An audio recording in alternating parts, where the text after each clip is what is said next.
sa paghahari ba ay iba sa konsepto ng Panginoon. Amen. Diba? Ang konsepto natin sa paghahari ay parang tayo ay mataas sa lahat.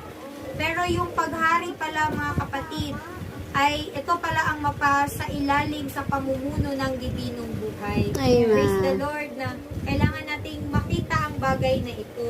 Na paghari pala ay hindi yung parang we rule over the saints ba? Pagharian natin ang mga kapatid. Hindi pala ganun ang paghari mga kapatid. Amen. Ang paghahari pala ay mapasailalim sa pamumuno ng dibinong buhay. Amen. So,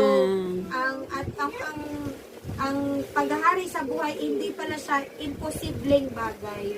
'Di ba? Kasi nga natanggap na natin ang buhay ng Panginoon. At ang buhay na ito ay hindi ordinaryong buhay, hindi basta-basta na buhay. Dahil ang buhay na ito ay divine